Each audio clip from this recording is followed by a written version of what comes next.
All right, we're back to talk about the 49ers offense, this time against the Green Bay Packers. Put up 28 points, played well, started slow, and against good teams, you just can't do that. So a lot of the blame went on Jimmy G, and it's easy to do so when you're watching live because all you remember are the turnovers, the missed throws, and just, the bad plays in the pocket. And we're going to talk about those, but there were plenty of plays, as you can see here, where other players aren't doing their jobs. Alex Mack gets blown up right there. But the receivers did not do a good job of getting open against man coverage. We're going to talk about some of their side adjustments here on the first third down of the game against where Deebo Samuel, I feel like, doesn't do his job, and the offense kind of has to overcompensate for that and ends up punting. So let's get into it, see what we saw from the 49ers offense against the Packers. So the Packers relied on a lot of man coverage against the 49ers wide receivers. And you kind of heard on the Manning cast where this is preferred man coverage. So easier to find reads, and you're essentially just betting on your guy. And the 49ers have, quote unquote, guys to get open against man coverage. So on this play, you can tell it's man by a few tells. First off, just by how the Packers defenders are head up against the 49ers. And Kittle's going to end up coming in motion. And once he follows, again, easy tell that it's man coverage. This guy, you can tell he's not blitzing because the lack of pressure that's on his front leg. Look at this guy and look at him. Like, he's not coming. So no need to worry about a blitzer. So he's actually responsible for Kyle Juszczyk. And as the play runs, he's going to run to the flat. It'll seem like there's a place for Jimmy G to throw here, but we always talk about, don't take the easy throw, don't take the check down, don't take the quote unquote Alex Smith throw, and he doesn't do that, which I feel like is a good job here. Switch concept to the top of the screen here, so high-low, 10-yard in. This should be a 5-yard in, but Deebo ends up sitting, thinking that is zone, I believe.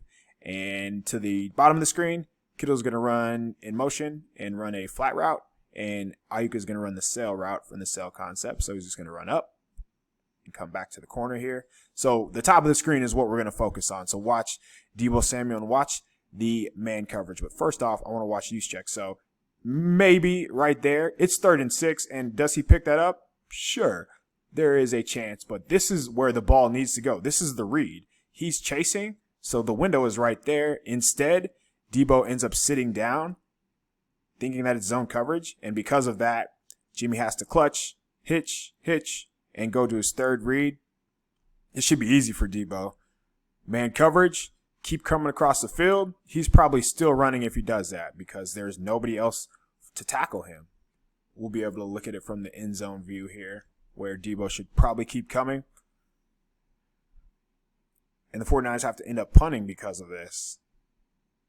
So, it's easy to blame Jimmy, but not all of it is on him. The chess match in this game was great. So the Packers, unlike any team that I've seen do against the 49ers yet, they took their bigs and they put them in wide nines essentially. So they were forcing the 49ers to run the ball inside the tackles, and the 49ers really didn't have an answer for that. But on this play, 49ers are going to run a counter play. So it's essentially GT counter, but the T, which is a tackle, is Deebo Samuel, who is the leading blocker. In this offense, if you want to play, you have to block. There's no ifs, ands about it. There is no way around that, which is why this guy right here, he was coasting. There were times where either last season and definitely during training camp where, he would come down and he really wouldn't block anybody. Watch him on this play before we talk about anything else.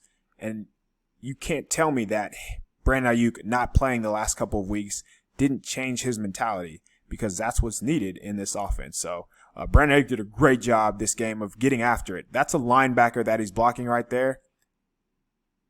Look at that, man. That is high-level stuff right there. And Ayuk was consistent all game. But let's talk about the counter because there's a lot of moving parts in this one too. So, as I mentioned, GT counter to your tight end, which is crazy to say out loud. So, Brunskill is going to pull. Deebo is going to pull. Brunskill is going to try to kick out the play side edge rusher, and he's going to try to get to his play side shoulder, and that way, quickest way to the end zone is straight up the field. So if he does kick him out, Kittle is going to run underneath him because he gets wrong armed, and I'll just play it right here so you can see it. Brunskill does a good job, and then Kittle just keeps working outside to the path. Debo has this guy. Works out really well. Really good blocking here. I want to go back to the start, and you can see the play side blocking it. So we have Laken Tomlinson. He is going to take care of his inside gap to the play side backer. Trent Williams, he is responsible for the C gap player, which is right here, and creates a pile, and that's why George Kittle is able to get around there. So, so many moving parts. It's blocked really well. You get good blocks inside, you get good blocks on the edge, and that's how the running game works, man. So, a high-level play from the 49ers here. Counter with your wide receiver block as your lead blocker, and the counter is the ball carrier to the tight end. That's what happens when you have good players. It's a mesh route, and the Packers do not fear the 49ers deep passing game. That was apparent from the snap, the very first snap of the game. This safety, and when they were in two high safeties, they were all just coming downhill, being aggressive, driving on routes, and it's tough to have any type of success when you do that. So here we go. It's going to be a mesh concept. George Kittle is going to run a crosser, short crosser with Deebo Samuel. Kyle Juszczyk is going to end up just running a pick route, so he's going to pick his defender, and he doesn't really run a route. On the outside here, you have Mohamed Sanu running an out, and then Brandon Ayuk is going to run a deep hank or a deep sit route over the center about 10 to 12 yards. The Packers are in a man-match type of defense where they have a guy head-on-head, and then if he does a certain route, so essentially if he runs across the middle of the field, they're going to let them go because they have a help defender here. Jimmy G does not see this guy, and there were a few quote-unquote hospital balls throughout this game because he didn't see the other defender, and that was a problem. But on this play, there's really nowhere to go, so just watch them. Packers do a good job of passing off routes. Nowhere to go with the ball. Not sure what Jimmy G needs to do here, but throwing into traffic like that, ball goes right through the defender's hands. Fortunate that wasn't an interception because that would have been a terrible way to start the game. Watch it from the end zone view here. Again, Packers do a good job of passing the routes off. The ball, based on what Debo does on this play and what Kyle Juszczyk does on this play, it seems like the ball is going to Kittle no matter what. Jimmy doesn't account for that other defender. Lucky not a pick. Again, the chess match of just how the 49ers were going to run the ball in this one was fun to watch, just because the Packers were going to make sure that they had their edge rushers wide and really make it difficult to get outside of the tackles in the running game. So what the 49ers countered that with was just throwing bubbles, and they threw it to Kittle, and they got some pretty decent yardage on this play. They're going to fake that same action to Kittle and run just mid-zone here, and that was a very successful play. The longest gain of the night for Trey Sermon. Let's watch it play out here and see exactly how the 49ers were able to get that. As you can see, they're not worried about this defender right here because he's just not going to be able to come down and crash soon enough to make a tackle on Sermon. This guy is head up on Kittle, so don't have to worry about him either. Able to hand it off. Sermon does a good job of cutting back and getting vertical, which has been a problem so far for the 49ers running game. Whether it's Sermon, whether it's Mitchell, and I think that's why we saw, even Debo get a carry, Juszczyk get a carry, just because the running backs aren't getting downhill. Good job there of just making the most of that and getting vertical. 16-yard gain. That was the longest run of the night. During this game, Jimmy Garoppolo's process was off, and that's been the case not just this game, and that's why it's tough to think that the 49ers will be able to sustain success because of his eyes and just his process. So on this one, they're going to run the really famous concept that they love to run, swirl routes. So the wide receiver is going to run up, act like he's running out, and then he's going to stop. Same down here. Debo's going to run up, act like he's running out, and then he's going to stop. Both number 2 wide receivers, so in this case, it's in the backfield. Kyle Juszczyk's going to run out, and that's just to hold whoever their middle defenders are. Sanu's going to run this. Here's what Jimmy needs to do. He's going to read these intermediate hole defenders, and whichever way they go, all he does is need to go to the opposite direction. So The result on this play is great. Great throw by Jimmy. Just because he gets the ball over the wide receiver's head, I'll just play it. Or wide receiver's head. He gets the ball over the linebacker's head right there. Debo makes a play and is athletic, goes up and gets it. But that's not the right read, because if you're reading this player, they both go to Debo's side. Right here, by this movement from these two defenders, you should know at this point of your career that that's where the ball needs to go. And it works out, but I mean, this has been an issue dating back a few years now. So you'll be able to see it from the end zone view, just where Jimmy's looking. It seems like he makes his mind up based on where his helmet goes that he's going to go here to Debo no matter what. He's locked on, makes a throw, great, but process over results. All right, I'm only putting this play on here just because Debo Samuel is getting a carry inside of the 10-yard line. The 49ers traded up for a running back who is healthy, and he is not getting this touch. Kyle Juszczyk was third down and goal line back. What does that say about Trey Sermon? There's no chance that Shanahan trusts him. If this concept looks familiar, that's because the 49ers just ran it 2 plays prior. So really good job by Jimmy G here. One of his best throws of the night. So the Packers are going to bring 7 defenders. The 49ers have 6 players blocking. That means Jimmy G has to be responsible for the widest blitzer. And you'll see it here. Brandon Ayuk is going to run that same swirl route where he comes up, acts like he's going out, and stops. Jimmy's anticipation on this throw is as good as it gets. Lets it go well before Ayuk is out of his break, in time to get the ball out of his hand so he doesn't take this big lick from the blitzer. We'll see it from the end zone view here. Again, just really good timing, good placement, and trust your athletes. Like Ayuk and Debo are top-tier athletes, and they're going to make any of these plays that you give them a chance to. So going to rewind it here again so you can just kind of see the anticipation of when Jimmy lets this go. Good blocking up front. I thought they did a really nice job of handling the Packers pass rush. The ball he's already releasing the throw. Ayuk has yet to stop yet. So he still has to stop and work back inside a little bit. Just really good job. And I mentioned earlier that the 49ers did struggle against the Packers man coverage. These two guys are all but hemmed up. Like there's nowhere for them to go. Great execution up front. Good throw. Nice finish. Touchdown. So in that previous toss play that Debo ran, it feels like Raheem Mostert cuts that back and scores. On this play, it feels like Raheem Mostert gets through this hole so much quicker. And this has nothing to do with Trey Sermon. So the hole is there.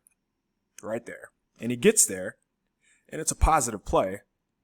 But I think that's why the 49ers love those running backs that are 4-3. Those guys that can really fly. Obviously, Mostert is an extreme example, but this feels like it should be a bigger gain than it is.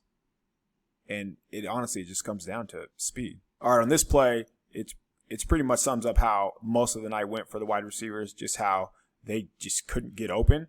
And whether that was man coverage, whether that was just the Packers being in the right call. So Debo Samuel's going to run up here, and he's going to run a curl. He's going to try to hold this safety. That way, as you can see, it's max protection. The 49ers are trying to take a shot down the field here. Brandon Ayuk can come up on this post and get one-on-one with this safety. He's going to run up. He's going to run right here. Nothing doing. Nowhere to go for Jimmy. Clean pocket right there. But nobody's open until you see the check down. So by now, this should not be a sack. That is a quarterback issue right there. Why? Because look at Trey Sermon here. If nobody's open, get rid of the ball, check it down to your check down. You have to know where he is at this stage in your career. Trey Sermon catches the ball, probably runs 15, 20 yards at worst. Instead, sack. And that was a big one. 49ers were still able to move the ball thanks to that PI call, but Jimmy has to know where his check down is. Like that's what makes the Tom Brady's, the Drew Brees, like those best of the best quarterbacks. If nobody's there, check it down. At worst, you get 5 yards, but that one's going for a big play there. That one's on Jimmy. This is just a really good play design from the 49ers here. So they have already, Kittle's going to come in motion, and he's going to go behind the line of scrimmage here. They've already thrown the bubble to Kittle. They've handed the ball off of that to Trey Sermon up the middle. Now they're going to fake both. Jimmy's going to pump the bubble, and Juszczyk is going to just replace with a slant right behind the linebackers, and it's easy pitch and catch. It just shows you, like, they have a counter to your counter to your counter. So there's different ways that they can get to this, but just easy pitch and catch. Again, running to your fullback. It's kind of funny just to see the safety here. More often than not, when they light up a wide receiver, but not to old Juice. Watch from the end zone view here. It's not much you can do here because they set it up so well. And by looking out to the right there, he has to respect both the motion and Kittle. So, easy pitch and catch. It's good offense. All right, this is going to be another really good design. Dagger concept. Every team in the NFL runs it. Deebo Samuel is going to be down here. He's going to run up to about 12 to 15. Cut inside. You're going to get Charlie Warner. Run this safety off down the field. And that's just going to vacate the middle of the field. It's going to be wide open. Juszczyk is going to hold any curl flat defender by running to the flat here. Jimmy throws it with any sort of anticipation. It's a big play. Instead, he doesn't. He ends up checking it down. Why? I do not know. Watch Samuel's reaction when he doesn't get it. He's thinking he's open. He's looking back like, what's going on? Why didn't I get the ball? And after that, he's walking back, looking at the sideline like, Coach, did you see me? Yep, we all saw you. Not sure why old 10 didn't throw it. Again, really good pass pro. Jair Alexander is a late insert as a blitzer because he's in man coverage. He has George Kittle. He sees that Kittle blocks. Alexander comes. Plenty of time for Garoppolo to throw that to Deebo. Doesn't hit him for whatever reason. Let's go back again so we can see the linebacker because people will probably think that, the linebacker was in the throwing window. I would disagree. Right there, the second window is open as soon as he clears out. So that's got to be a big completion. Again, all right, these next two throws are why we are so critical of Jimmy G. And it's the inconsistencies. So I showed plays where he's throwing with anticipation, where he's going to the ball with the right spot. This is an incomplete pass, but it should be a completion if there's any anticipation. So let's just run the play, and then I'll just rewind it and talk through it. Right there, the ball should be out. It is not. All pro corner makes a play. All everything corner makes a play. But watch when he releases the ball. We've seen him make this throw. Earlier in the game, his hand was already released to Ayuk on that swirl route. Instead, he's still looking, waiting. He's already driving on the ball. The ball should be out. The ball should be on his chest right now. And that way, you take that quick gain and keep yourself ahead of the chains. Instead, being late cost his team yards there. And, that's been a theme. So it's just inconsistencies, playing on time, playing on schedule. That's not good offense. All right, this next one, again, really good play call, good concept here. I don't want to show the turnovers because we all know those are already Jimmy G's fault. These are the plays where they're paying Jimmy G to be a B-level quarterback, and these are C-level plays, and this is why he's so maddening as a player. So what we're going to do is get 3 verticals into the same zone, and that makes it really tough on a defense to pick those guys up. So you're actually going to get, I drew that up wrong. All 3 of these players are going to run vertical. So right here, and then you're getting Trey Sermon down the seam, which is where the ball should go because he is open. Right there, that is open in the NFL because this defender is hanging on to the motion by Deebo in the flat. Kittle has to take off the safety. Ayuk runs the corner off. That means there's space right here to throw it.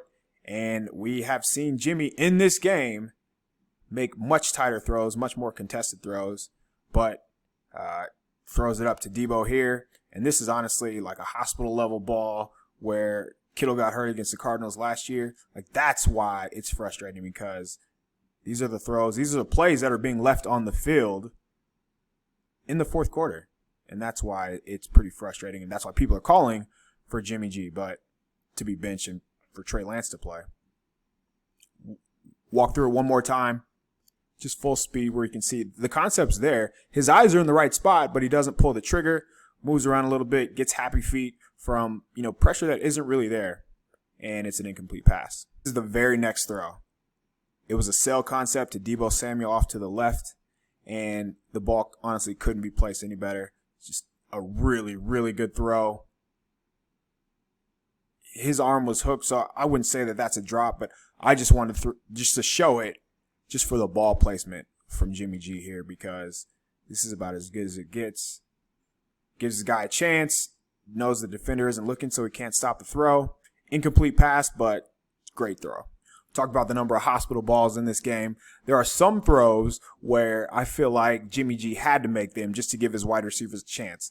This is not one of them. So Deebo's going to run up, and he's going to get behind the linebacker and run a slant. Jimmy G is just waiting for him to clear this guy, and then he's going to throw it. He does not take into account for the backside safety, and that is a problem. And as we saw earlier, this guy almost actually picked that off on a shallow route. This time, the safety's able to get a big hit on Deebo, but he just doesn't even recognize the safety's coming, and Deebo takes a lick. By the way, man, 19 made some incredible catches this game. There's nobody on the planet that will question his toughness, but he shouldn't have to go through these type of hits game after game. Yeah, he just doesn't even see the safety there. Can't happen, man. All right, we have another swirl route to the top of the screen. This is going to be the last play that I show, just because I want to show you, when Jimmy G, he's such a frustrating player. Watch this throw. I don't even want to talk about it. So swirl route to the top of the screen to Deebo. Pressure in Jimmy's face. Great catch by Deebo to fight for it and come back to the ball for a big, big, big first down to keep the drive alive, to keep the chains moving in the fourth quarter when you need points. Jimmy has a guy in his lap, basically. Doesn't need to step up and throw just because of, his QB mechanics. But really, just a good throw, man.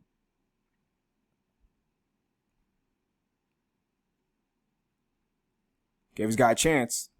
That's all you can ask for. So that'll do it for the 49ers breakdown from week 3 on offense. I want to watch the defense and see if, if they're getting beat, if that's going to be sustainable. But things are way too hard for the 49ers offense. It's a 12-round boxing match just to get 10 yards. And it's like that every drive. And that's why people probably want to see Trey Lance, just because, as you saw in this game, the Packers super aggressive, coming downhill. They want to take away, shrink the field, make life tough. And it's easy to do that when there are no deep routes. Jimmy G just has to be more consistent, can't have turnovers, cannot turn the ball over, and expect to win. Being down 17-0, that's an offensive problem, but there were a lot of people at fault, to be fair. We saw some of the offensive line. There were times where the wide receivers weren't open, but Jimmy G deserves some of the blame too. And honestly, a good bit of it outside of the turnovers. Touchdown here, he made plenty of really good plays, though, at the same time. It's all about consistencies for this guy. And at some point, they're going to have to know that he is who he is.